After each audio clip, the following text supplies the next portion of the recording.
Imagine a land that has not truly known peace for decades. Generations are born and raised under the sound of sirens, explosions, and endless reports of casualties. That land is Palestine, and across the border stands Israel. And the world keeps asking, will they ever find peace? In early September 2025, news came from Northern Europe. Finland officially announced its support for the two-state solution, an old but enduring idea: two nations, two states living side by side. This move followed a major UN conference in July led by Saudi Arabia and France, which produced a declaration calling for concrete, time-bound steps toward establishing a sovereign Palestinian state. But there was one crucial detail: the United States and Israel did not sign. Without them, the declaration seemed less powerful. Yet for many, it was still a sign that hope has not completely faded.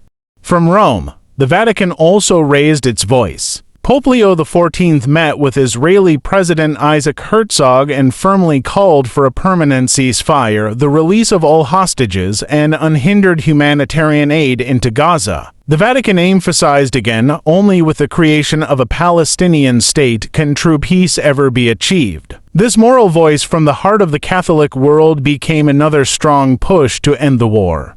But what about within Israel itself? The situation is far more complicated. Behind closed doors, top security officials, including the military chief, the head of Mossad, and the foreign minister, have urged Prime Minister Benjamin Netanyahu to consider a ceasefire. They fear that an endless military campaign in Gaza could bring more risks, create heavy burdens, and erode international support. Meanwhile, Hamas offered a 60-day ceasefire, an opening to free hostages and start negotiations. But the Israeli government has yet to respond clearly.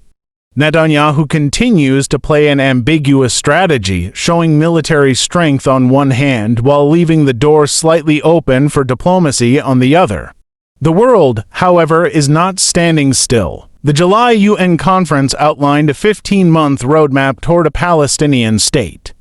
Countries like France, Malta, Canada, and the UK even declared their intention to recognize Palestine before the end of this year, under certain conditions. For Israel, the pressure is real. The world seems to be shouting, "It's time for peace." Yet once again, without the direct involvement of the United States and Israel in this declaration, the plan remains fragile.